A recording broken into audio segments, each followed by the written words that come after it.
식사 맛있게 하셨습니까? 네, 오늘 또 동생님들 수고 덕분에 맛있게 잘 먹었습니다. 손끝에서부터 머리끝까지 고기 냄새가 나고요. 온 교회당이 고기 냄새로 아주 구수한 냄새가 납니다.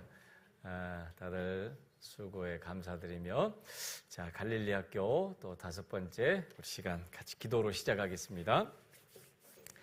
살아계시고 역사하시는 하나님, 우리에게 큰 은혜를 베풀어 주셔서 이 헛된 세상에 정말 가치 있고 의미 있는 삶을 살게 해주신 것 감사합니다. 우리로 구원받고 하나님을 섬기며 하나님과 함께 살아갈 수 있는 인생을 허락해 주신 것 감사합니다. 저희들 주님 뜻을 더욱 이해하고 주님 말씀을 통해 또 우리를 통해 더욱 주님의 역사가 일어나는 그러한 삶이 되도록 도와주시옵소서. 오늘 또 갈릴리 학교 5번째 시간 또 하나님의 말씀을 또 배우고자 합니다. 그 말씀으로 또 우리의 마음과 생각과 삶을 주장하시고 붙들어 주시옵소서. 예수님 이름으로 기도드렸습니다. 아멘. 자, 마태복음 28장 한번 보시겠습니다. 마태복음 28장. 마태복음 28장 18, 19, 20절. 마태복음 가장 마지막 절이죠. 마태복음 28장 18, 19, 20. 자, 천천히 같이 읽어보겠습니다. 예수께서 나와 일러 가라사대 하늘과 땅의 모든 권세를 내게 주셨으니 그러므로 너희는 가서 모든 족속으로 제자를 삼아 아버지와 아들과 성령의 이름으로 세례를 주고 내가 너희에게 분부한 모든 것을 가르쳐 지키게 하라. 볼지어다 내가 세상 끝날까지 너희와 항상 함께 있으리라 하시니라. 자, 오늘 이제 벌써 갈릴리 학교 5번째 시간인데요. 총 8가지 주제 중에 이제 중반을 넘어서 5번째 주제입니다. 우리가 구원받은 이후에 신앙생활을 왜 해야 되는지, 또 왜 말씀을 배워야 되는지, 그리고 기도는 왜 해야 되는지, 그리고 교회란 무엇인지에 대해서 우리가 순서대로 배워왔고요. 이제 오늘 말씀의 주제는 예수님께서 모든 구원받은 그리스도인들에게 주신 명령이기도 합니다.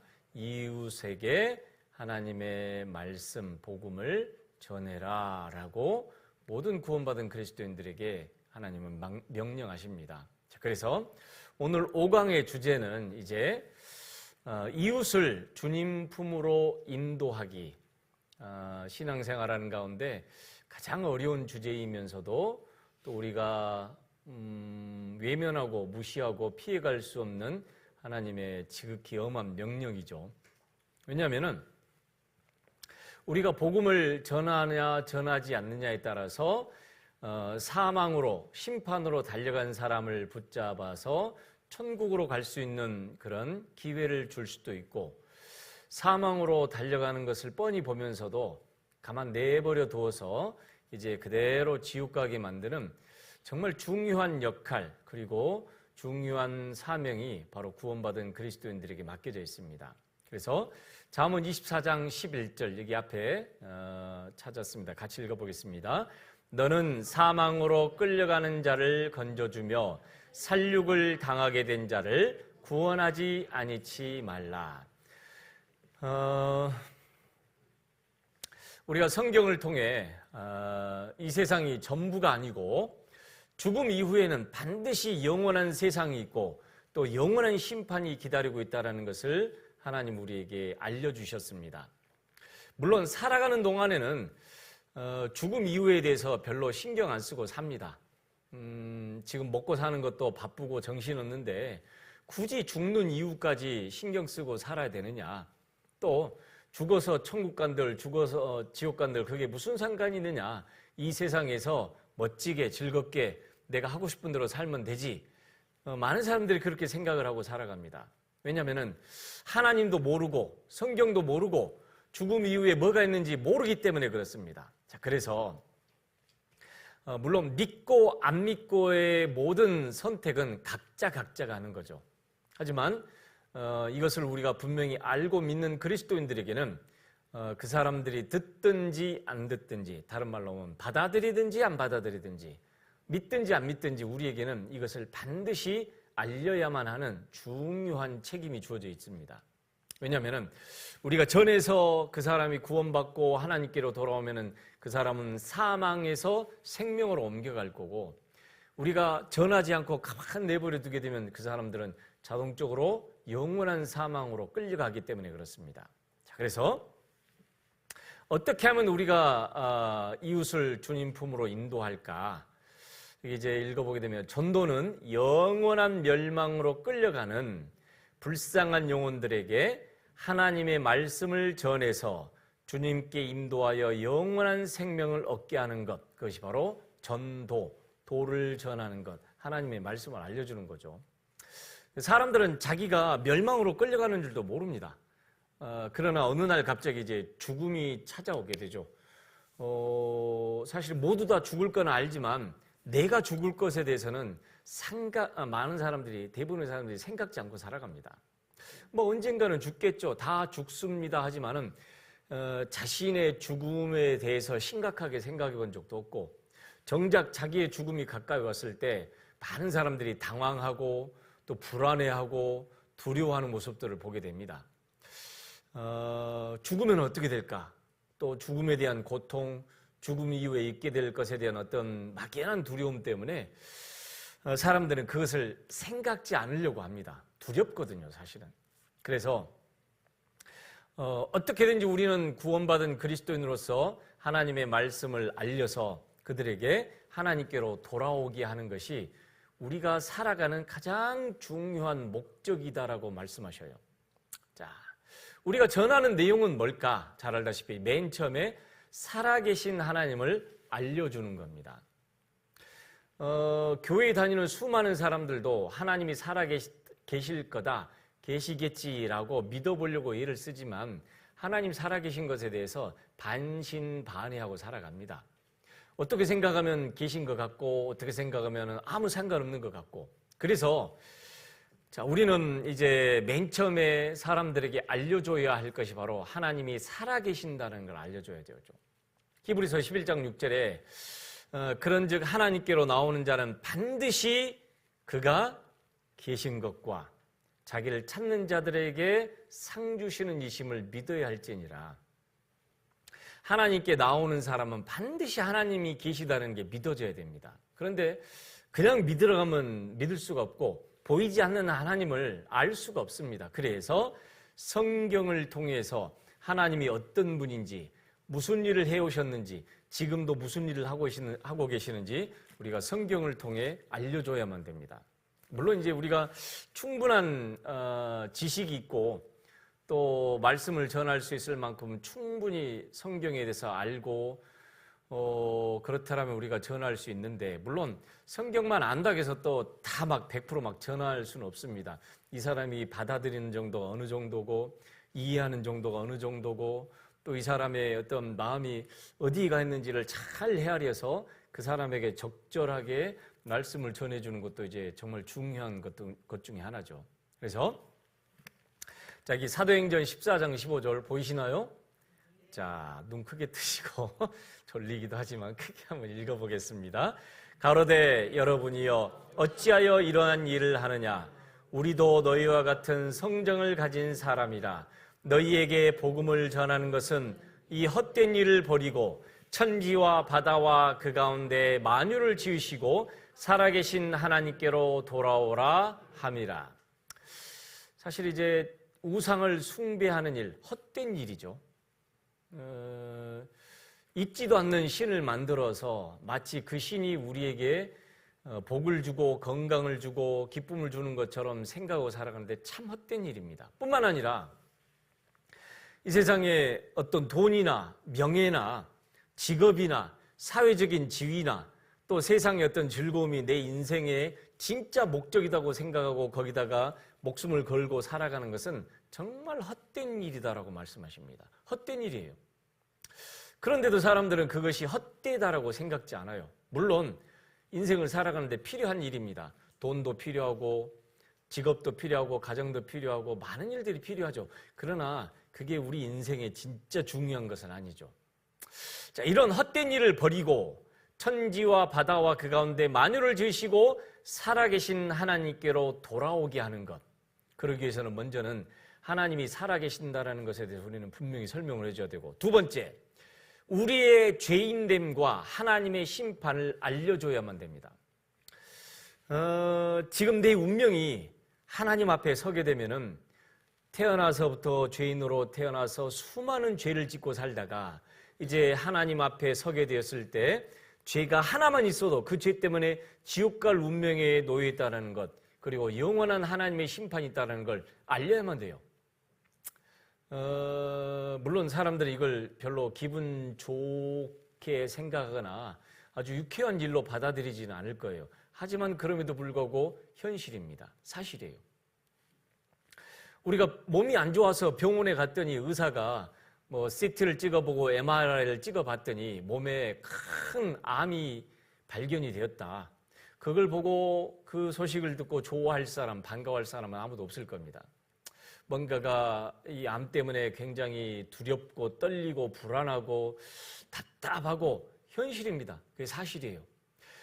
자, 우리가 아직 죽어보지 않아서 죽음 이후에 어떤 일이 있을지는 사람들은 장담할 수 없습니다. 그래서 하나님의 말씀을 기준으로 우리가 죄인이라는 것과 영원한 심판이 기다리고 있다는 것, 하나님의 말씀을 근거로 설명을 해줘야 되는데요. 자, 사도행전 24장 25절 또 같이 읽습니다. 바울이 의와 절제와 장차 오는 심판을 강론하니 벨릭스가 두려워하여 대답하되 시방은 가라, 내가 틈이 있으면 너를 부르리라 하고.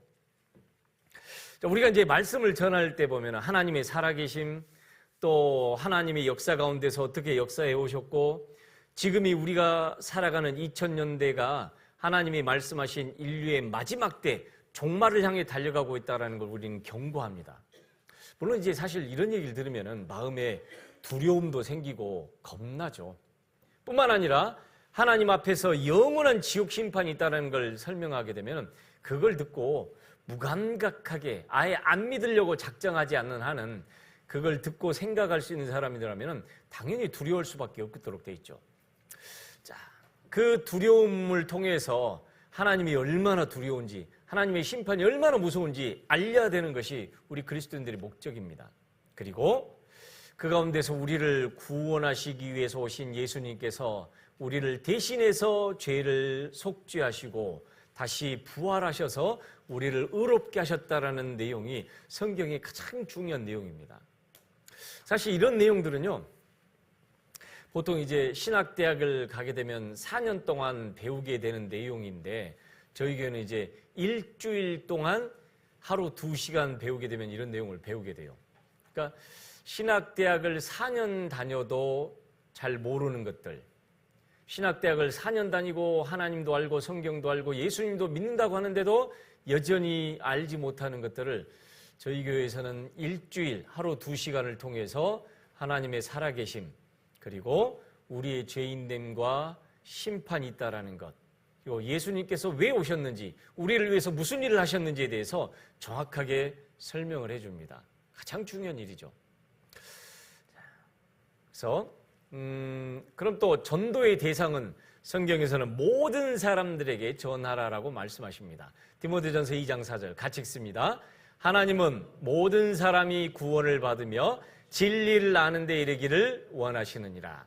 하나님은 모든 사람에게 하나님의 말씀이 전해져서 하나님께로 돌이켜서 구원받고 영원한 천국에 갈 수 있게 되기를 하나님이 원하셔요. 그래서 우리가 전해야 될 대상은 모든 사람들입니다. 문제는 우리가 모든 사람을 만날 수도 없고 또 모든 사람에게 전할 수도 없어요. 그래서 가까운 내 가족, 또 내 이웃, 내 직장 동료, 내 친구들, 먼저 한 사람 한 사람 한 사람 전하는 것이 이제 가장 우선순위죠. 자, 베드로후서 3장 9절 또 같이 읽어보겠습니다. 주의 약속은 어떤 이에 더디다고 생각하는 것 같이 더딘 것이 아니라 오직 너희를 대하여 오래 참으사 아무도 멸망치 않고 다 회개하게 이르기를 원하시느니라. 제가 구원받을 때부터 세상 마지막 때가 되었다. 이제 오늘이라도 예수님 오신다. 아니, 올해가 마지막일 거다라는 말은 40년째 들어오고 있습니다. 40년째. 자, 그러다 보니까 어떤 분들은 뭐 옛날에도 마지막 때라고 하던데 지금도 마지막 때냐, 아직도 마지막 때냐. 물론 이제 오래 기다리다가 지치기도 하고, 한때는 그 급박한 마음 때문에 막 전도해 보려다가 부딪히고 안 되고, 또 낙심도 해보고, 또 이제 더 이상 전도할 사람이 없을 거다라고 생각이 되니까 나도 모르게 마음이 이제 축 처지게 되고 느슨해지게 될 때, 그때 이제 나도 모르게 예수님께서 말씀하신 마지막 때라는 것에 대한 말씀에 의문이 드는 사람도 있을 수 있습니다. 그런데 자, 마지막 때라고 그렇게 말씀하시면서도 왜 예수님은 아직까지 오시지 않는가? 방금 읽었던 말씀에, 자, 하나님은 우리를 대해서 오래 참고 계시다라고 말씀하셔요. 하나님의 말씀이 전해져서 한 사람도 멸망치 않고 구원받게 하기 위해서 하나님은 지금까지 참고 계십니다. 물론 영원히 계속해서 참는 것이 아니라 로마서에 보게 되면 하나님이 정하신 이방인들의 충만한 수가 차게 되면은 하나님의 역사를 끝내시겠다라고 말씀하셔요. 이방인의 충만한 수는 우리가 이제 몇 명일지 모릅니다. 이제 이거 어떤 사람들이 이걸 요한계시록에 나와 있는 14만 4천하고 연결해서 하나님의 비밀의 숫자는 14만 4천이다 그렇게 말하는 사람들이 있는데요. 그건 성경에서 너무 모르고 하는 소리죠. 자, 이방인의 충만한 수, 비밀이라고 되어 있습니다. 하나님 마음속에 정해놓으신 이방인들 가운데 구원받는 숫자가 딱 마지막으로 채워지게 되면은 하나님의 역사는 거기서 끝내게 되어 있습니다. 그와 동시에 예수님께서 재림을 하실 거고, 구원받은 그리스도인들은 공중에 들려 올라가서 이 세상에 더 이상 구원받은 그리스도인들 성령께서 역사하시지 않게 되는 세상이 오게 될 때 하나님은 이 세상을 심판하시겠다고 이미 계획을 세워놓고 계십니다. 그래서 우리가 전도를 해봐도 잘 안 되고 구원받고자 하는 사람도 별로 없고 더 이상 전도할 사람이 없다고 생각되는 가운데도 여전히 예수님이 오시지 않고 있는 이유는, 그래도 여전히 아직 우리 주변에는 구원받아야 될 사람, 또 말씀을 들어야 될 사람이 있기 때문에 기다리고 계신다는 거 우리는 분명히 생각하고 있어야 됩니다. 자, 모든 사람들에게 전해야 되는데 우리가 전 세계를 돌아다닐 수도 없고 한국 사람들을 다 만나볼 수도 없고, 그래서 효율적으로 먼저는 어디서부터요? 가까운 사람부터. 자, 사도행전 1장 8절 같이 읽어보겠습니다. 오직 성령이 너희에게 임하시면 너희가 권능을 받고 예루살렘과 온 유대와 사마리아와 땅끝까지 이르러 내 증인이 되리라 하시니라. 먼저는 예수님을 거절했던 예루살렘으로부터 시작해서 예루살렘에서 오순절날 성령이 임하자 이제 유대 사람들, 그리고 유대 사람들뿐만 아니라 이제 사마리아 사람들, 이방인들이죠. 사마리아 사람들뿐만 아니라 이제 전 세계 모든 사람들에게까지 복음이 전해지는 것, 그게 이제 하나님의 계획입니다. 그러기 위해서는 내가 저 멀리 땅끝까지 가서 복음을 전할 수는 없지만 내 가까운 사람에게 전할 수는 있거든요. 자, 그래서 가장 먼저 중요한 것은 내 가족, 내 친척. 디모데전서 5장 8절 같이 읽습니다. 누구든지 자기 친족, 특히 자기 가족을 돌아보지 아니하면 믿음을 배반한 자요 불신자보다 더 악한 자니라. 제일 먼저 구원받고 나면 생각나는 것이 이제 내 가족이 생각난다고 합니다. 저도 그랬죠. 많은 분들이 제일 먼저 구원받고 나면은 아이고 우리 어머니 아버지 또는 내 형 언니 오빠 동생 어떻게 하면 이 복음을 가족들에게 전해줄까, 그 생각부터 납니다. 근데 구원받았다라고 하면서 전혀 내 가족에게 이것을 알려줄 생각이 없다라면은 그게 진짜 구원받은 것일까? 그렇게 묻는 거하고 똑같습니다. 여러분 어때요?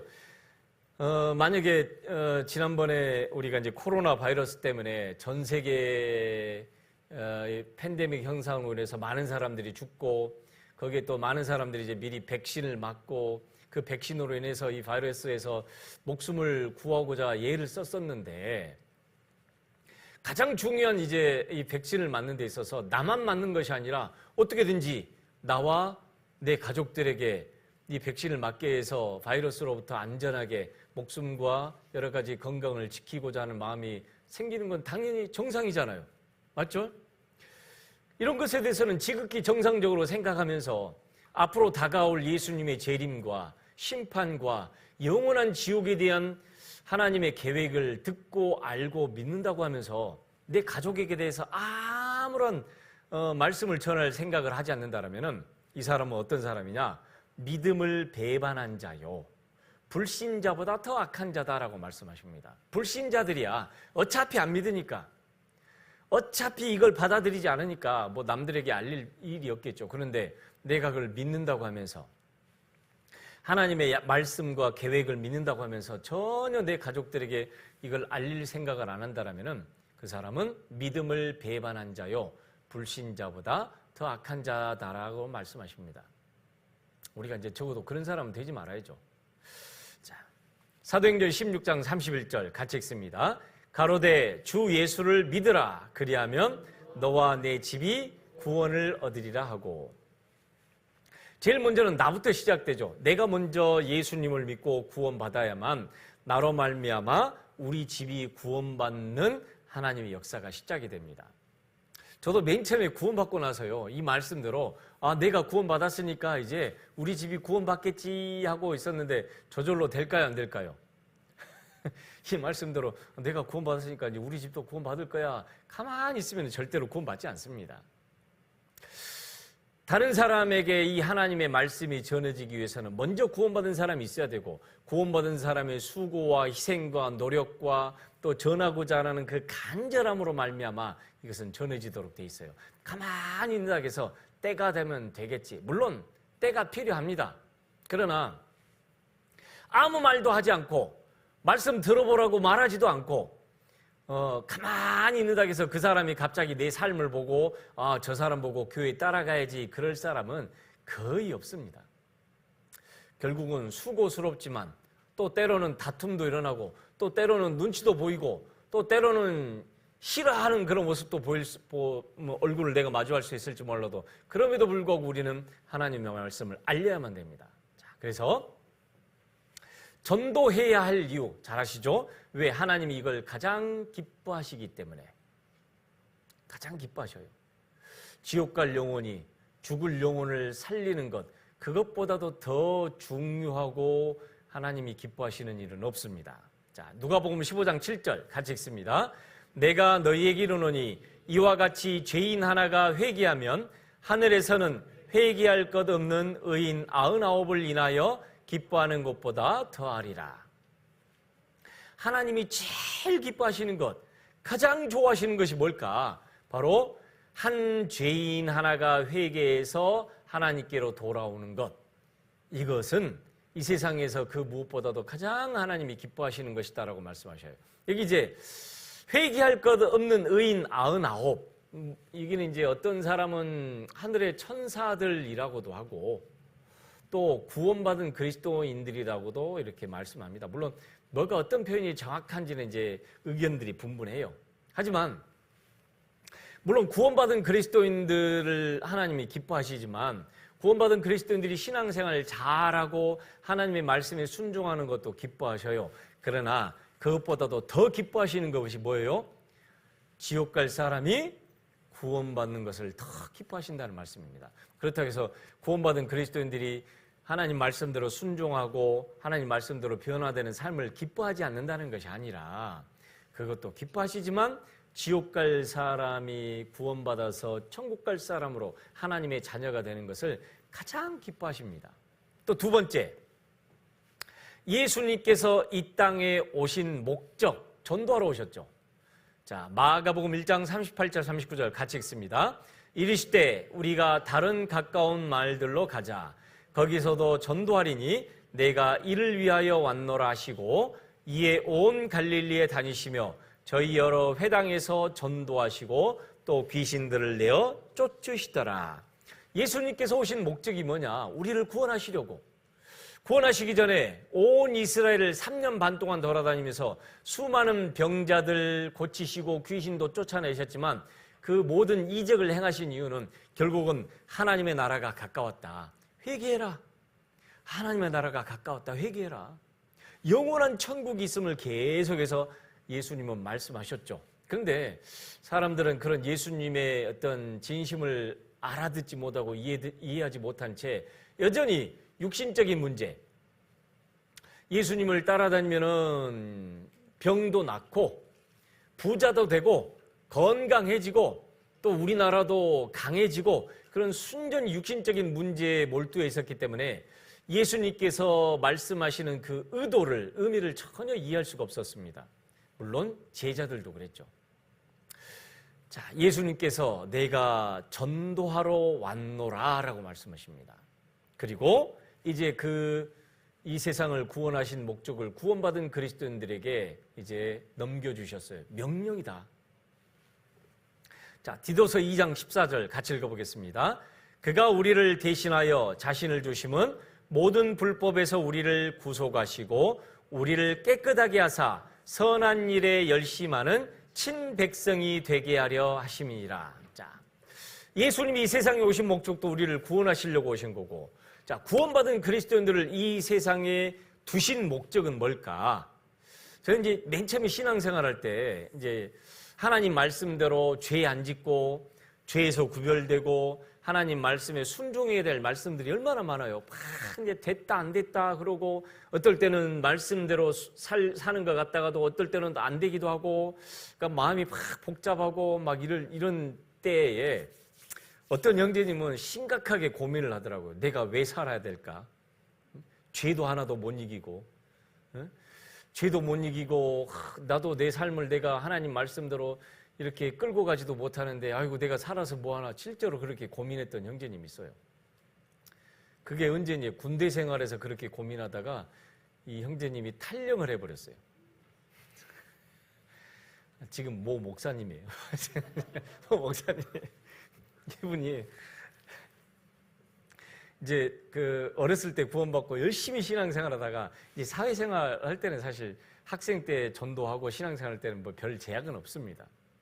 그래서 이제 딱 군대 갔어요. 군대 가가지고 고참들한테 전도하다가 욕 바가지로 먹고 또 나는 그리스도인이라 해가지고 왕따도 당하고, 아무리 이야기해도 이 군대 선임들이 말을 안 듣고 놀림당하고, 그러니까 이 속에서 자기는 오로지 전도해야 되겠다는 이 생각만 있었는데 도저히 말을 안 들어주니까 어떤 생각이 들었냐면 내가 살아서 뭐하냐. 내가 이대로 살다가 내가 밥만 축내고 예수님 금방 오실 텐데 뭐하냐, 차라리 죽자. 그런 생각을 가지고 이분이 이제 탈영을 했어요. 탈영을 했습니다. 이 부대가 어디 있었냐면 부대는 저 전라남도 저 한쪽 시골에 있었는데 이분이 또 행정병이어가지고요. 서류를 이쪽 부대에서 저쪽 부대로 전달해 준다고 신고하고 나와가지고는 바로 고속버스 터미널 가가지고 고속버스 타고 서울까지 올라갔어요. 그러니까 부대에서는 지금 들어올 때가 됐는데 안 들어와서 난리가 났죠. 막 가족들한테도 전화가 가고 난리가 났는데 이분이 이제 서울로 올라가서 조그마한 여관에 들어가서 주변에 이제 약국 가가지고 이제 우리가 갈릴리 학교인데 이런 얘기를 해야 수면제를 샀어요. 수면제를 사가지고 내가 전도도 못하고 신앙생활도 못하는데 내가 살아서 뭐하냐, 빨리 일찌감치 주님 앞으로 가자 해가지고 그 이제 여관에서 방을 잡아놓고 수면제 딱 쌓아놓고 물을 마시려다가 마지막으로 내가 죽기 전에 친구한테, 이제 같은 구원받은 친구한테 한번 전화 한번 해야 되겠다 해가지고 그래서 딱 전화를 했어요. 근데 먼저 이제 부모님이 그 친구한테 전화를 했죠. 혹시 전화 오면은 바로 연락을 해라. 그래가지고 이 친구가 전화 받고 잠깐만 나 화장실 좀 갔다 오고 그 틈에 얼른 부모님께 전화 오고 이제 팍 해서 달래고 해가지고 전화를 한 10분 20분 하고 있는 틈에 어떻게 했을까요? 군 경찰이 와서 잡았어요. 잡아가지고 일주일 동안 영창에 들어갔다 나왔습니다. 일주일 동안 영창에 들어갔다 나와서 이제 물론 이제 이건 가까운 사람들만 알고 잘 모르죠. 나중에 이제 저도 제대해서 보니까 그 사건이 있었더라고요. 다들 막 웃었죠. 웃기는 웃었지만 사실은 굉장히 순수한 마음이잖아요. 그죠? 전도를 하고 싶은데 전도가 안 돼요. 군대 선임들에게 아무리 이야기해도 놀림거리만 되고 막 반박만 하고 도리어 그리스도인으로 살라니까 더 힘들고, 내가 또 막 속에서 올라오는 어떤 막 미움, 막 죽이고 싶은 마음, 막 이런 마음까지 올라오니까 이 견딜 수가 없어서 내가 이렇게 살 바에는 빨리 죽자 하고 죽으려고 했더니 죽는 것도 마음대로 안 되더라고 그러더라고요. 그래서 물론 이제 지금은 이제 선교사가 돼가지고 참 멀리 가 계셔요.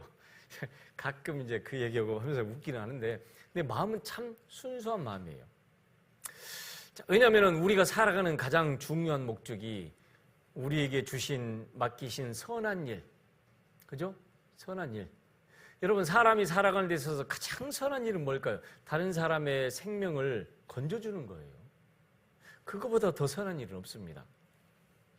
구원받은 사람들이 많은 봉사도 하고 많은 일도 하지만, 그러나 그 모든 일 가운데서도 다른 사람에게 말씀을 전해서 그 사람이 구원받는 일보다 더 선한 일은 없습니다. 구원받은 그리스도인들이 하는 일이, 모든 일이 중요하지만 그것도 이제 중요한 것들이 있어요. 그러나 그 중에서 가장 최고의 중요한 일은 결국은 하나님의 말씀을 전하는 일입니다. 또 전도해야 될 이유는 주님의 지상 최대 명령입니다. 우리가 이 세상 살아가는 데 있어서 가장 앞서야 될 명령. 자, 마가복음 16장 15절 같이 읽겠습니다. 또 가라사대 너희는 온 천하에 다니며 만민에게 복음을 전파하라. 예수님의 명령입니다. 우리가 이제 사실 먹고 사는 것도 바쁘고 또 가정을 돌아봐야 되고 건강도 챙겨야 되고 또 해야 될 일 많아요.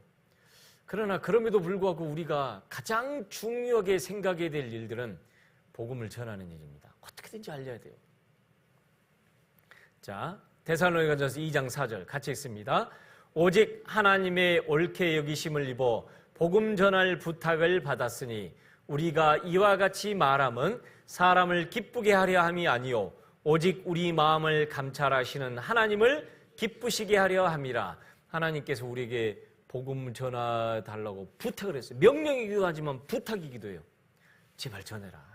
전하지 않으면은 내 가족이, 내 이웃이, 그리고 네가 알고 있는 친구들이, 친척들이 지옥에 간다. 우리에게 그걸 전하라고 부탁을 내렸습니다. 자, 에스겔 3장 18절, 또 여기는 무서운 말씀이죠. 같이 읽습니다. 가령 내가 악인에게 말하기를 너는 꼭 죽으리라 할 때 내가 깨우치지 아니하거나 말로 악인에게 일러서 그 악한 길을 떠나 생명을 구원케 하지 아니하면 그 악인은 그 죄악 중에서 죽으려니와 내가 그 핏값을 내 손에서 찾을 것이고. 내가 옆에 사람이 뻔히 저러다 지옥 갈 거라는 걸 알면서도 한마디를 꺼내지 않아서 그 사람이 그대로 지옥 가도록 방치하고 내버려 둔다면, 물론 첫 번째는 그 사람의 책임이지만 또 누구에게도 그 책임을 물으시겠다는 거예요. 나에게도 물으시겠다는 거예요. 그 핏값을, 그 책임을 너에게도 물을 거다.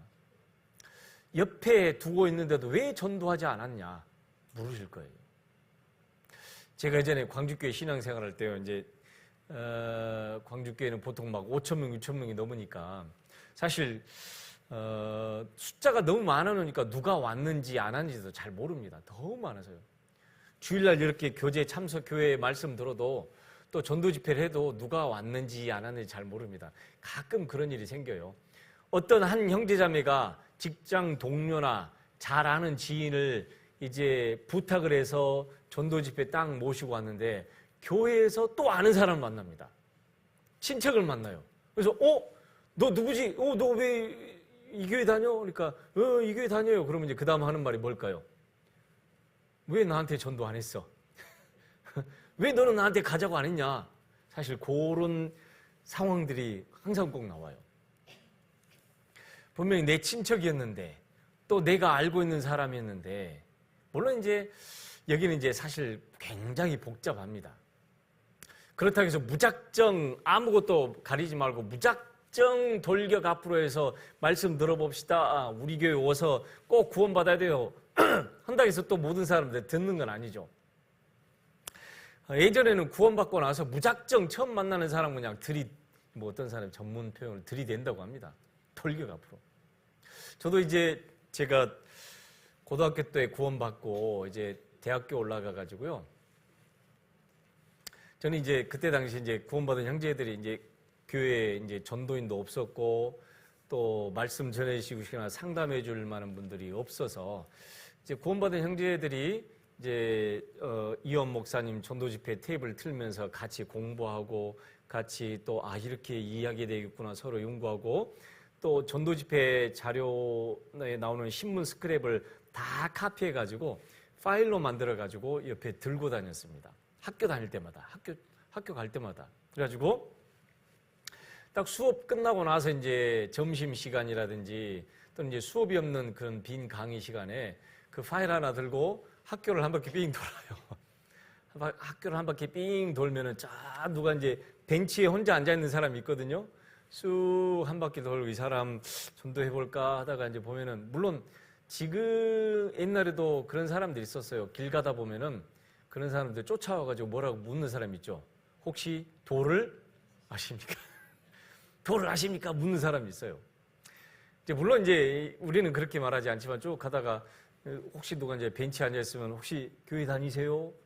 물어보고 예, 교회 다녀요. 그러면 이제 그때 이제 그 파일로 만들어놓은 스크랩을 펼쳐 보이면서 에덴 동산이 발견된 거 혹시 들어보셨어요? 노아가 만든 방주가 저 아라랏산에 가서 멈췄는데 혹시 들어보셨어요? 근데 그때 당시만 해도 그런 걸 들어본 적이 없거든요, 사람들이. 그럼 뭐 그런 게 있어요? 그러면 이제 자연스럽게 벤치에 앉아서 막 이제 성경 강의를 하듯이 에덴 동산 노아 홍수에 대해서 설명하고 그리고 나서 더 알고 싶으면 우리 교회 와서 한번 말씀 한번 들어봐라. 그렇게 막 전도를 했던 것 같아요. 또 빈 강의실에서 혼자 누가 공부하고 있으면 들어가서 또 보여주면서 혹시 에덴 동산 노아 홍수 혹시 이거 보신 적 있냐고. 근데 이제 어느 순간부터 그러기가 사실 힘들어졌어요. 왜냐하면 워낙 도를 아십니까 하는 사람들이 갑자기 많아져 버려가지고 근데 쉽지는 않더라고요. 근데 어찌됐든 그때 제가 청년 때 학생 때 그 기억은 하여튼 공부하다가 틈만 나면은 학교 돌아다니면서 전도할 사람 찾고 혼자 있는 사람에게 접근해서 물어보고 했던 기억이 납니다. 근데 지금은 이제 사실 그렇게 하기는 쉽지 않은 것 같아요.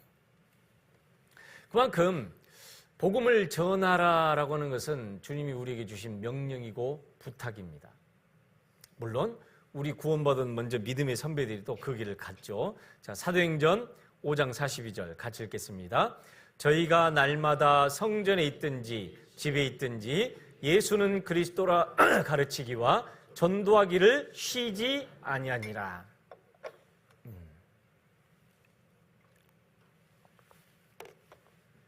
오순절날 성령이 오시자 구원받은 그리스도인들이 그 구원의 은혜에 감격을 해서 막 뛰쳐나가서 이제 예수님이 살아나셨다, 예수님이 그리스도다, 예수님이 우리 죄를 영원히 용서하셨다는 걸 막 알렸습니다. 처음에는 그 말을 듣고 다들 놀라고 반가워하고 또 받아들였지만 점점 반대가 심해지고 핍박이 심해지자 이제 그렇게까지 할 수는 없는 상황이 됐어요. 우리 교회 맨 처음 초기에도 사실 그런 모습으로 전도를 했습니다. 그래서 오죽했으면은 그런 용어까지 생겼을까요? 구원 깡패. 들어보셨습니까? 구원 깡패. 막무가내입니다. 막무가내로 들이대고 막 가서 말씀 듣자. 말씀 들어야 된다. 그런 때가 있었습니다. 물론 지금은 그렇게 하기는 쉽진 않아요.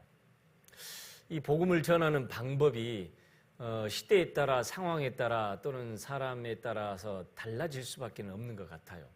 그러나 어찌됐든 맨 처음에 우리 교회가 시작이 되었을 때는 금방이라도 예수님 오실 것 같다는 그런 간절함 때문에 처음 만나는 사람, 뭐 버스를 타고 옆에 앉아있는 사람에게 복음을 전하고 또 같이 어디 길 가다가 사람 있으면 또 이야기하고 그랬던 기억이 굉장히 많이 납니다.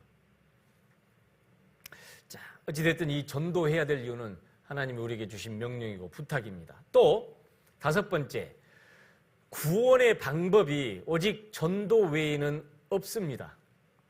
이 방법 외에는 다른 사람을 구원시킬 수 있는 방법이 없어요. 아무도 없습니다. 내가 착한 일을 많이 해서 이 사람에게 보여주면 이 사람이 감동돼서 나를 따라오겠지. 착각입니다. 그런 거 없어요. 물론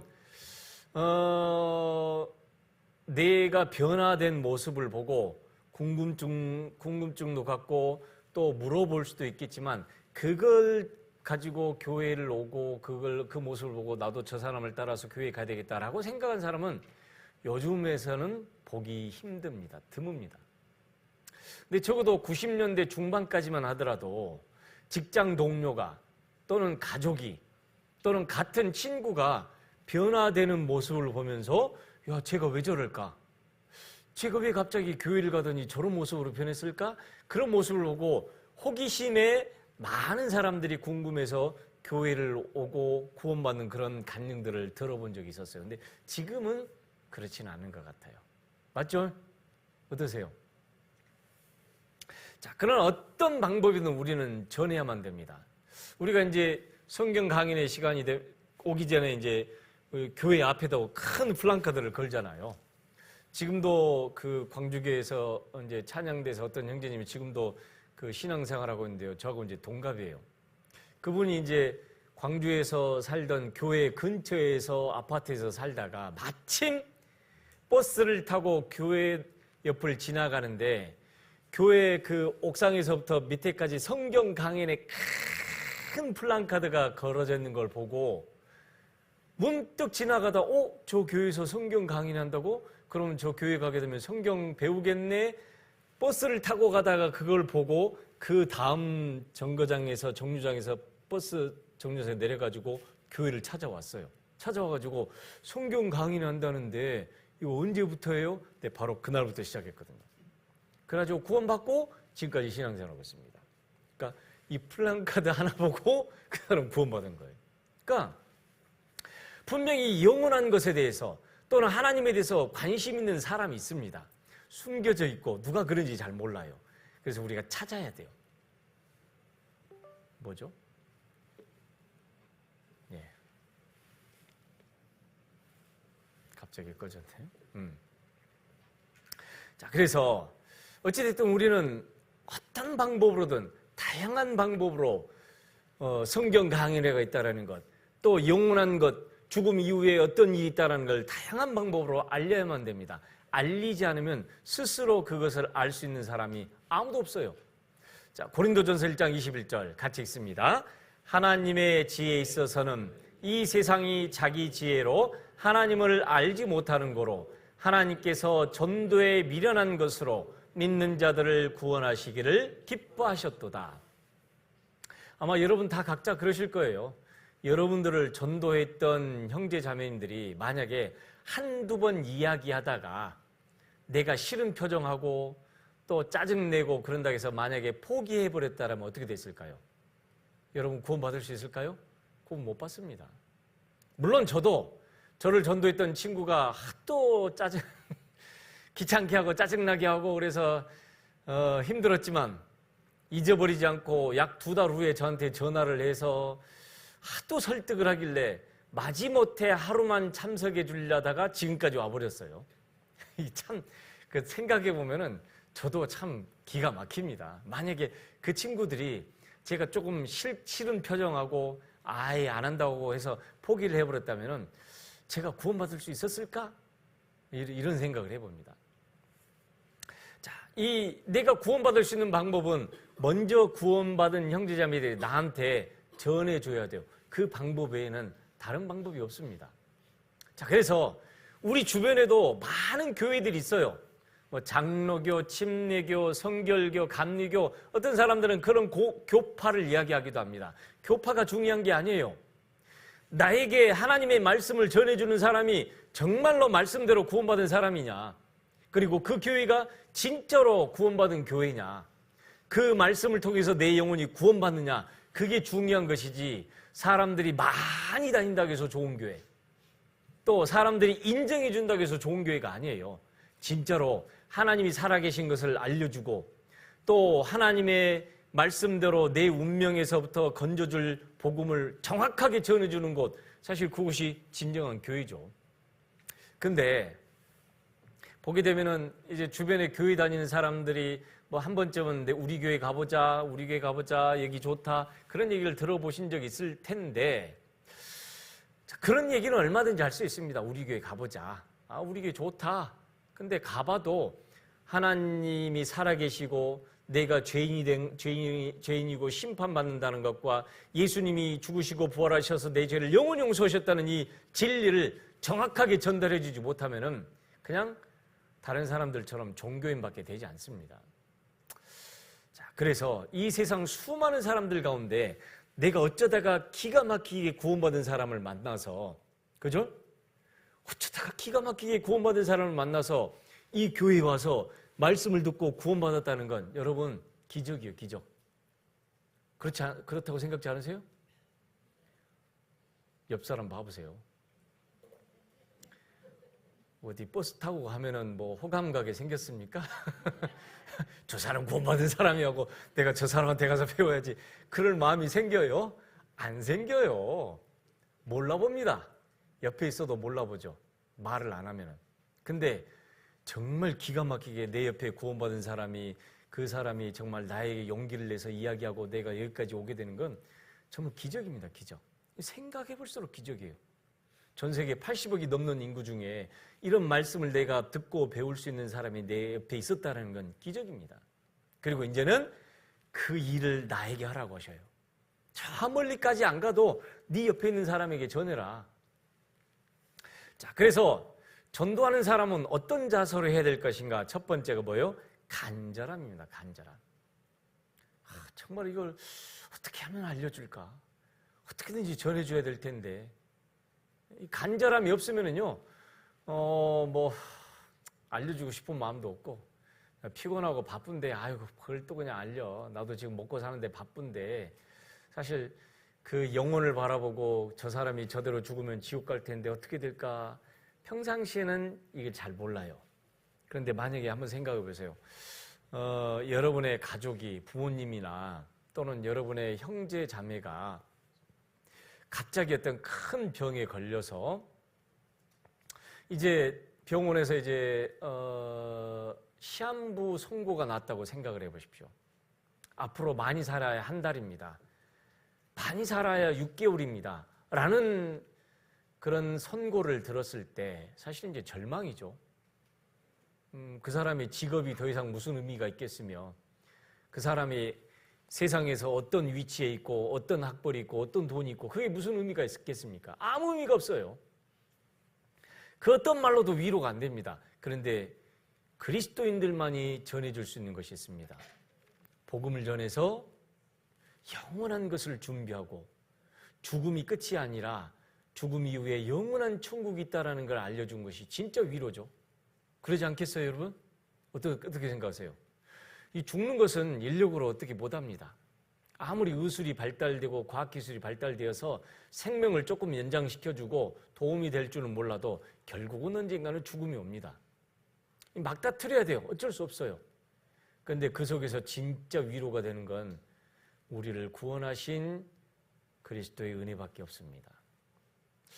저도 이렇게 이제 살아가면서 많은 분들이 인생의 어려움을 겪고 또 죽음의 어려움을 이제 막다트려야 되고, 머지않아 우리도 그 죽음을 이제 막다트려야 되는데, 사실 이거 생각하면요 답답합니다.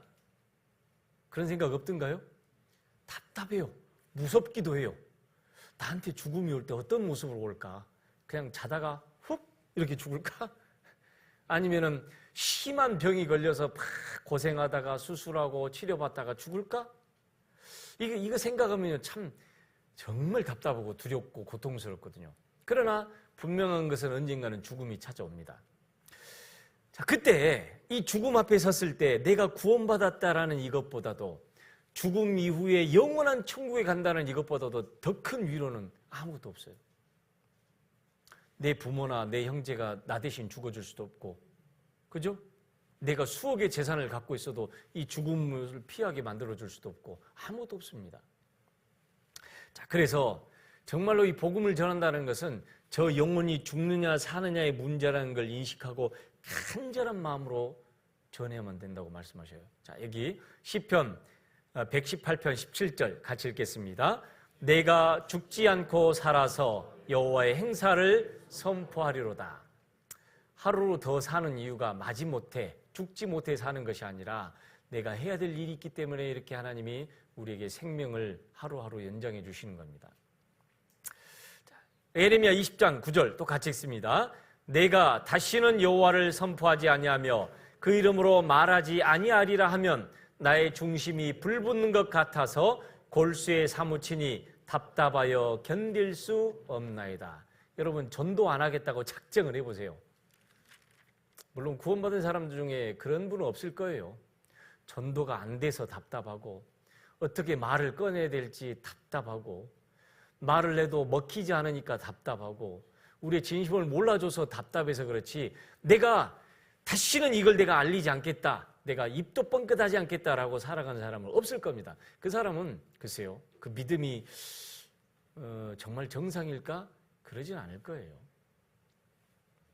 어떤 방법으로든 알려주고는 싶은데 그 방법을 몰라서 어떻게 접근해야 될지 또 어떻게 이것을 알려야 될지 막 고민하고 근심하고 거절도 당하고 하는 수많은 과정 중에 우리가 입을 못 대는 과정은 있을 수 있을지 몰라도 내가 에이 전도고 뭐고 필요 없어 그런 거 생각 안 해 라고 살아가는 그리스도인들은 없으리라고 믿습니다. 맞죠?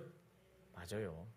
자, 그래서 간절해야 돼요. 어찌됐든 끊임없이 구원 안 받은 가족을 향해서 사실 괴롭습니다. 쉬운 일이 아니에요. 구원 안 받은 가족들, 막 고집 부리는 가족들, 아무리 전하려고 거절하는 가족들 생각하면 막 고통이에요. 제가 볼 때는 고통입니다. 그런데도 어때요? 간절한 마음으로 기도해야 돼요. 또 두 번째, 전도할 때 어떤 자세요? 담대하게. 전도한다는 것은 고난이 따릅니다. 근데 그걸 두려워하지는 말아야 돼요. 히브리서 10장 32절 같이 읽습니다. 전날에 너희가 빛을 받은 후에 고난의 큰 싸움에 참은 것을 생각하라. 하나님의 말씀을 전하는 데는 반대도 있고 핍박도 있고 어려움도 있습니다. 어쩔 수 없어요.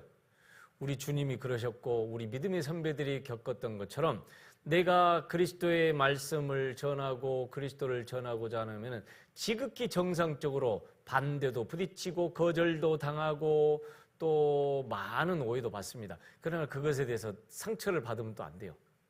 우리 이제 거절당하면은 그 상처로 남거든요. 근데 그걸 크게 생각하면 안 돼요. 그건 어쩔 수 없이 하나님을 모르는 사람들이기 때문에 그럴 수밖에 없다는 걸 이해하고 그걸 너무 크게 깊이 생각하면 안 됩니다. 또 세 번째, 전도하는 사람의 자세는 어떤 모습으로요? 겸손과 온유로. 아까 말씀드렸죠? 복음을 전하는데 뭐처럼? 깡패처럼 전해서는 안 돼요. 막 주먹 쓰고 믿어 안 믿어? 믿어 안 믿어? 근데 이제 제가 아는 어떤 한 자매님은 저 서울에서 구원받고 부모님 가족들 전도하기 위해서 아무리 멀리서 전화를 하고 안 되길래 작정을 하고 고향에 내려왔답니다. 내려와가지고 무서운 방법을 썼어요. 어떤 방법을 썼는지 아세요? 또 부모님 앞에다 놓고 부모님 말을 안 들으니까 부엌에 가서 식칼을 들고 와가지고 그 앞에다 꽝 찍으면서 부모님 말씀 안 하면 나 이 자리에서 죽을 거예요. 먹혔을까요? 먹혔을까요? 먹혔어요. 그건 그때 먹혔어. 그래가지고 아니 딸이 저 서울에 직장 생활을 해가지고 갑자기 어느 날 교회 다녀야 된다고 전화하더니 알았다 교회 갈게 하더니 어느 날 쫓아와가지고 직장도 팽개치고 쫓아와가지고 막 하더니 야야 뭐 어쩌다 하더니 갑자기 식당에 가서 부엌에 가서 식칼을 들고 꽉 방에다 꽂으니까요 이 부모가 얼마나 놀랬겠어요. 도대체 얘가 왜 이렇게까지 하지? 놀래가지고 그 놀란 마음에 그래 알았어 들으러 갈게 하다가 구원을 받아버렸어요. 어머니. 똑같은 방법을 동생한테 썼습니다. 될까요 안 될까요? 안 돼요. 말도 안 되는 소리 하고 있는데 이게 되는 사람이 있고 안 되는 사람이 있고 그래요. 그러니까 누가 어떤 사람이 이렇게 전도했더니 되더라. 너도 해봐. 안 돼요. 똑같이 안 됩니다. 네, 사람이 다 달라요. 또 그 지나온 삶 속에서 많은 어떤 가족 간의 어떤 속에 얽혀있는 역사 속에서 사람에 따라 이런 방법 저런 방법 써볼 필요는 있지만 그렇다고 해서 모든 방법이 다 모든 사람에게 통용되는 건 아니에요. 그러나 성경에서 예수님 말씀하신 가장 보편적인 방법 뭘까요? 겸손과 온유예요. 자, 마태복음 11장 29절 같이 읽습니다. 나는 마음이 온유하고 겸손하니 나의 멍에를 메고 내게 배우라. 그러면 너희 마음이 쉼을 얻으리니. 자, 구원받기 전에는 온갖 자기 욕심만 부리고 남들 괴롭히고 못 살게 하고 막 함부로 말하던 사람이 하루아침에 갑자기 확 변했어요. 실실실실 웃고 다니고 무슨 말을 해도 다 들어줄 것 같고 저 사람이 도대체 왜 저랬지? 물론 뭐 이제 사람들은 농담으로 그러잖아요. 사람이 갑자기 변하면 죽을 때가 가까이 됐다라고 그렇게 뭐 농담 삼아 이야기. 사실은 정말로 좋은 걸로 변하거든요. 사람들 마음속에는요 궁금한 게 있어요. 저 사람이 왜 저렇게 변했을까? 그전에는 아주 막 까탈스럽고 막 남 욕하고 뒤에서 판단하기 좋아하는 사람이 왜 저렇게 변했을까? 궁금할 수밖에 없습니다. 예, 이건 예수님이 가르쳐주신 전도의 방법입니다. 나는 마음이 온유하고 겸손하니 나의 멍에를 메고 내게 배우라. 그러면 너희 마음이 쉼을 얻으리니. 에베소서 4장 2절 또 같이 읽습니다. 모든 겸손과 온유로 하고 오래 참음으로 사랑 가운데서 서로 용납하고. 그러니까 우리가 하나님의 말씀에 순종해서 살아가는 모습, 예수님을 닮아가는 모습 보면서 사람들은 생각을 해요. 그래서 그러나 또 오해는 하지 마세요. 내 생활이 바뀌게 되면은 그 모습 보고 물어오는 사람이 있겠죠. 물론 물어오는 사람도 있어요. 그럼에도 불구하고 우리는 우리 입으로 이야기를 해야 돼요. 네? 말씀 들어보자라고 이야기를 해야 됩니다. 자, 전도하는 방법이 뭐였을까? 성경에 하나님 우리가 전도하기 위해서 가장 필요한 여러 가지 방법을 말씀해요. 첫 번째, 기도로 성령의 능력을 의지하라. 기도해야 돼요, 기도. 사실 이제 우리가 전도하다가 안 되면은 낙심합니다. 낙심하다 보면은 결국은 하지 않는 게 뭘까요? 기도하지 않아요. 기도해도 해도 안 들어주니까 더 이상 변화될 기미, 전도할 기미가 없으니까 나도 포기를 해버리게 됩니다. 자, 그래서 골로새서 4장 2절, 3절 같이 읽습니다. 기도를 항상 힘쓰고 기도에 감사함으로 깨어있으라. 또한 우리를 위하여 기도하되 하나님이 전도할 문을 우리에게 열어주사 그리스도의 비밀을 말하게 하시기를 구하라. 내가 이것을 인하여 매임을 당하였노라. 우리가 개인적으로 기도하고 형제자매들에게 기도 부탁하고 같이 합심 기도하고 하는 그 모든 이유가 뭐예요? 결국은 기도를 통해서 성령의 능력으로 역사해 주시기를 간구하는 거잖아요. 전도 집회를 앞두고 우리가 합심 기도를 합니다. 우리가 어떤 전도할 대상을 두고 형제자매들에게 기도로 부탁을 합니다. 왜? 내 혼자 기도는 안 돼. 정말 힘이 딸리다고 생각하니까, 부족하다고 생각하니까 형제자매들의 기도가 필요하고 그걸 통해서 성령께서 역사해 주시기를 우리는 간절히 기도합니다. 기도하지 않고 전도가 되면 될까요, 안 될까요? 될까요, 안 될까요? 되는 경우도 있어요. 해보니까 진짜 가끔가다 간증하다 보면 전혀 전도할 생각 없었는데 한마디 툭 던졌는데 그 사람이 온 거예요. 그런 경우도 있습니다. 전혀 내가 저 사람을 전도 대상으로 생각지도 않고 그 사람을 위해서 기도도 하지 않았는데 툭 하다가 구원받는 경우가 있어요. 언제 가끔 그런 경우가 있냐? 병원에 상담하러 갔을 때, 병원에 상담하러 가잖아요. 이제 어르신들 이제 몸이 불편하실 때 가서 이제 막 하나님에 대해서, 죄에 대해서, 복음에 대해서 쭉 설명을 하는데 정작 상담을 가족이 요청했던 그 어르신은 들을 생각이 없고 주변에 다른 병실에 있던 어르신들이 들어요. 이렇게 듣다가 복음 딱 전하고 구원받으셨으면 뒤에서 저 구원받았다고 뒤에서 구원받았다고 해요. 사실 전혀 그 사람을 생각지도 않은데 그 사람이 마음이 열려서 구원받는 경우가 있어요. 그러니까 물론 내가 꼭 기도하지 않아도 정말로 간절하게 하나님을 알고 싶고 또 예수님을 통해서 천국 가는 길을 알고자 하는 사람에게는 다른 사람이 전도할 때 그걸 통해서 구원받는 역사가 일어나요. 그러나 대부분은 우리가 기도해야 돼요. 맞죠? 그러나 제가 보니까 기도하지 않아도 구원받는 역사가 일어나더라고요. 그런 경우는 어떤 경우냐? 정말 간절하게 하나님을 찾는 사람. 자, 그리고 두 번째, 지혜롭게 전해야 돼요. 지혜롭게. 이제 우리가 이제 가끔 전도를 하다 보면은 구원받은 그리스도인들 사이에서는 익숙한 용어들이 있습니다. 맞죠? 구원받지 않은 사람 또는 교회 다니지 않는 사람은 성령님이 어떤지, 말세가 뭔지, 또 징조가 뭔지, 성경에 남아있는 용어가 뭔지 잘 몰라요. 쉽게 그리고 그 사람에 맞게 설명을 해줘야 되는데 전문 용어를 막 써버립니다. 성경에 이렇게 돼 있어. 그럼 이 사람은 뭔 소리 하는 거야? 이해를 못해요. 성경도 우리가 물론 이런 성경이 나와 있어 하는데 그 사람 받아들일 마음이 안 됐으면 그걸 이제 비슷한 속담이나 적당하게 또 사회적으로 우리가 이해되는 말로도 전도를 할 필요가 있고 지혜롭게 전하는 것이 필요합니다.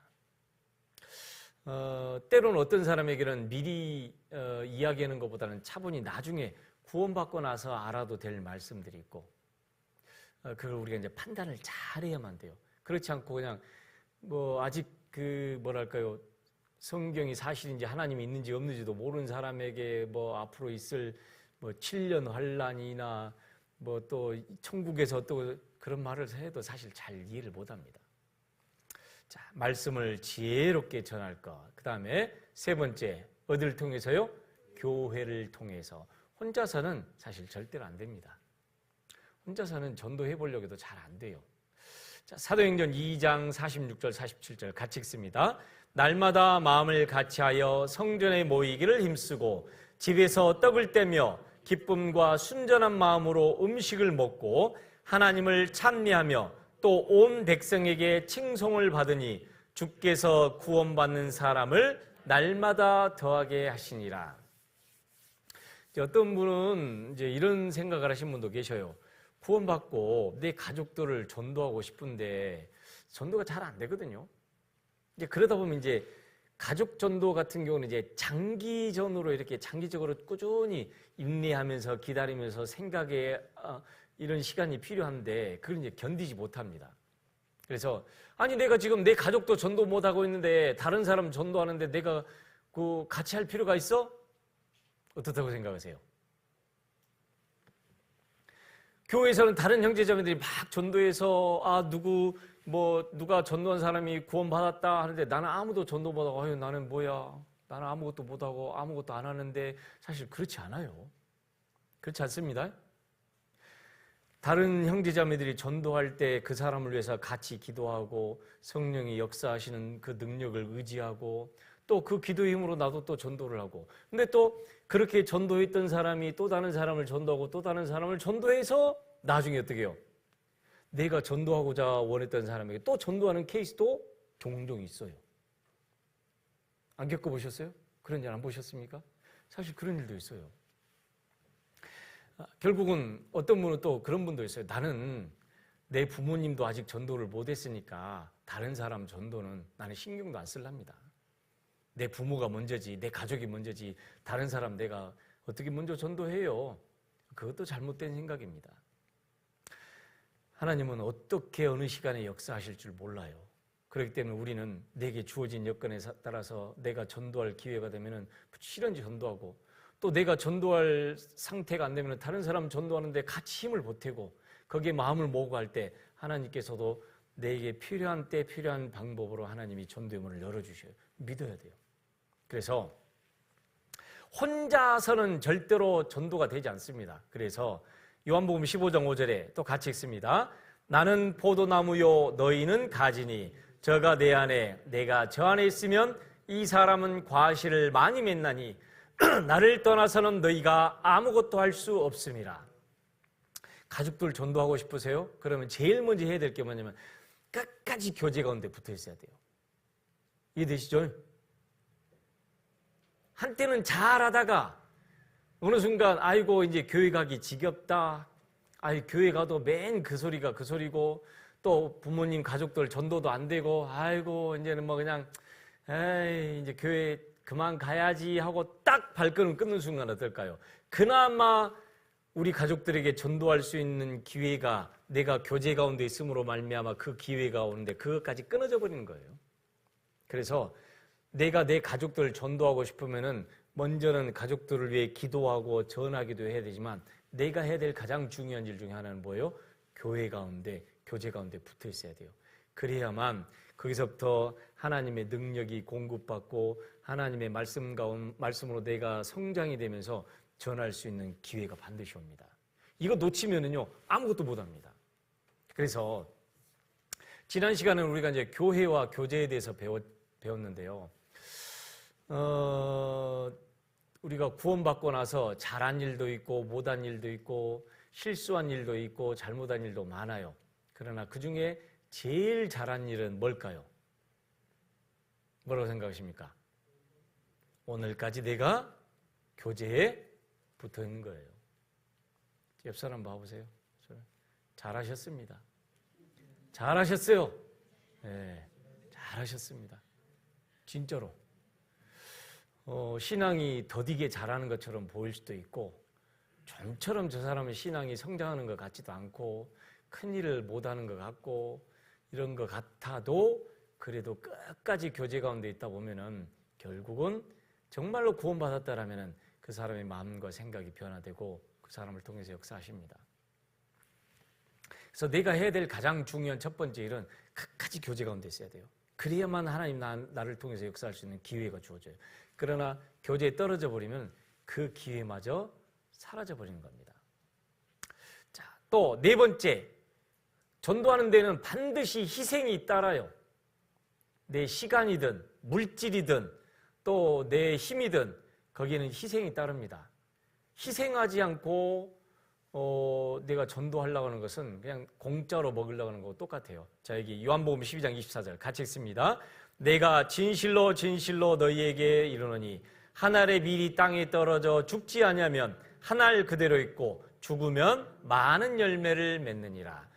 한 알의 밀, 예수님 말씀하시는 거예요. 예수님이 십자가에 죽고 부활하셔야만 우리가 구원받을 수 있는 기회가 주어지는 것처럼 이제 구원받은 그리스도인들도 어때요? 우리에게 있는 시간, 물질, 건강, 우리에게 있는 것을 어때요? 복음을 위해서 기꺼이 사용하게 될 때 그걸 통해서 구원받는 역사가 일어나게 됩니다. 근데 구원받았다고 하면서 정말 인색한 분들이 있어요. 헌금하라면은 그냥 무슨 돈을 내라 그러냐. 돈이 아까워요. 물론 여러분 돈 안 아까운 사람 어디 있습니까? 맞죠? 돈이 막 차고 넘치시는 분 손 들어보세요. 없어. 다들 고만고만하고 빠듯하고 해요. 그럼에도 불구하고 우리가 적극적으로 성경 강해를 위해서 헌금하고 또 11조도 내고 교회에 여러 가지 이렇게 하는 이유는 이걸 통해서 우리가 나도 그 안에서 신앙생활할 뿐만 아니라 가장 중요한 목적이 뭐예요? 전도가 되기 위한 거예요. 맞죠? 자, 누가복음 16장 9절 밑에 같이 읽겠습니다. 내가 너희에게 말하노니 불의의 제물로 친구를 사귀라. 그리하면 없어질 때 저희가 영원한 처소로 너희를 영접하리라. 불의의 제물. 이 세상에서 우리가 얻는 모든 제물들은 불의한 거라고 말씀하셔요. 하나님 앞에 왜 불의한 거라고 했을까? 사람들 생각할 때 자기 노력, 자기 힘, 자기 지식으로, 자기 열심으로 그 제물을 얻었다고 착각을 합니다. 사실은 오늘 갑자기 내가 탁 쓰러져 보세요. 내일 직장 출근할 수 있습니까? 못해요. 그냥 자기가 뛰어나고 사업수단이 있고 부지런하고 열심히 해서 돈을 벌었다고 착각을 합니다. 하나님은요, 당장 오늘 내 건강이 딱 쳐버리게 되면 아무것도 못해요. 꼼짝 못합니다. 자, 우리가 얻게 되는 모든 어떤 불의의 재물, 시간, 또 우리가 갖고 있는 이것들, 물론 나와 내 가족들이 최소한의 삶을 살기 위해서 필요한 것들도 구입하고 사고 먹고 써야죠. 그러나 그것보다도 더 중요한 목적에 쓰여져야 됩니다. 복음이 전해지고 교회가 세워지기 위해서요. 맞죠? 지금 우리는 이렇게 교회당을 이쁘게 건축하고 꾸며놓고 했는데요. 옛날 저 막 처음에 구원받았을 때만 해도 이런 거 없었어요. 뭐 하려고 교회에다가 돈을 쓰냐, 건물에다가. 한때는 그런 적이 있었어요. 뭐 하려고 이 건물에다가 투자를 하느냐, 이거 다 없어질 건데. 근데 그런 이야기 하시는 분들 가만히 들어보면은 헌금하자기도 싫다고 그러고, 또 전도 집회 하는데 무슨 비용이 드는데 합시다 해도 싫다고 하는 그런 특징들이 있더라고요. 왜? 돈이 너무 아까워. 그렇게 하면은요, 전도 안 됩니다. 결국은 예수님이 우리를 구원하시기 위해서 자신을 희생하셨던 것처럼 우리도 그 뒤를 따라서, 여러분 그렇다고 여러분 전도한다고 여러분 목숨 내놓으라고 합니까? 어때요? 아니죠? 여러분 집에 한 끼 먹을 돈만 놔두고 다 전도하는데 바치라고 합니까? 아니잖아요. 그죠? 우리가 이미 다 먹고 살 만큼 준비하고 필요한 거 사고 하면서도 그 가운데서 또 짜고 이것저것 빠듯하게 해가면서 복음을 위해서 우리가 우리 마음을, 우리 물질을 모으는 거잖아요. 자, 5번째, 복음에 합당한 빚된 생활을 할 것. 다른 말로 하면 진짜로 하나님 믿는 사람처럼, 구원받은 사람처럼 살아가야 될 것을 말씀하십니다. 그리고 또 그러기 위해선 죄를 버려야 되고, 7번째, 뭐가 필요하다고요? 인내가 필요합니다. 기다려야 돼요. 아무것도 하지 않으면서 기다리는 것이 아니라 이야기해보고 또 기다려보고 이야기해보고 또 기다려보고 식사 한 끼 대접하면서 또 이야기해보고 거절당해도 또 기다려보고, 이런 과정들이 몇 번을 날지는 모르겠지만 수도 없이 해야 돼요. 어쩔 수 없어요. 왜? 그렇게 해서 그 사람이 구원받는다라면 그동안의 수고나 그동안의 희생이 아깝지 않아요. 맞죠? 예. 그렇게 막 우리가 밥을 사주기도 하고 음료수 대접하기도 하고 커피 대접하기도 해서 그 사람이 말씀 듣고 구원받으면요, 그걸 우리가 뭐 자랑한다고 하지 않아요. 그런 모든 수고가 아깝지 않습니다. 그래서 결국은 전도하는 데는 시간이 필요하고 인내가 필요합니다. 포기하지 않고 낙심하지 말고 끝까지. 자, 야고보서 5장 11절 같이 읽습니다. 보라, 인내하는 자를 우리가 복되다 하나니 너희가 욥의 인내를 들었고 주께서 주신 결말을 보았거니와 주는 가장 자비하시고 긍휼히 여기는 자신이라. 어찌 보면은 신앙생활하는 가운데 있어서 하나님의 가장 엄한 명령이기 때문에 사실 무섭기도 하고 무거운 짐처럼 느껴지기도 합니다. 그럼에도 불구하고 우리에게 맡겨주신 이 복음을 전하는 일은 가장 숭고한 일이고 선한 일이고, 또 우리가 죽을 때까지 포기하거나 물러서서는 안 될 일이고, 우리가 바쁠 때도 있고 피곤할 때도 있지만 그럼에도 불구하고 우리 인생에서 가장 소중한 일, 가장 중요하게 여겨야 될 첫 번째 사명입니다. 이웃을, 가족을 주님 품으로 인도해야 되는 것, 그게 모든 그리스도인들의 살아가는 목적이고 사명입니다. 우리가 이걸 절대로 잊지 말고 살아야 되겠습니다. 기도하겠습니다. 하나님 은혜 감사드립니다. 저희들을 하나님의 크신 은혜로 구원해 주셔서 또 하나님의 은혜를 전할 수 있는 이런 귀한 일을 저희들에게 맡겨주신 것 감사합니다. 때로는 혀도 뻣뻣하고 입도 둔하고 또 어떻게 말을 해야 될지 생각도 나지 않지만 그때그때마다 지혜를 주셔서 또 합당한 생활로 하나님을 나타내고 이웃에게 복음을 전할 수 있도록 도와주시옵소서. 저희들에게 맡겨주신 이 귀한 사명 끝까지 물러서지 않고 낙심하지 않고 포기하지 않고 이것을 전할 수 있도록 도와주시옵소서. 아직 구원받지 않은 우리 가족들, 친척들, 이웃들에게 하나님 그 마음을 붙잡아 주시고 열어주셔서 꼭 구원받을 수 있도록 하나님 도와주시옵소서. 오늘도 우리가 배운 말씀을 통해 인생에서 또 구원받은 그리스도인으로서 가장 중요하게 여겨야 될 가장 최고의 사명이 무엇인지를 마음속에 새기고 살도록 도와주시옵소서. 우리를 구원하신 예수님 이름으로 기도드렸습니다. 아멘.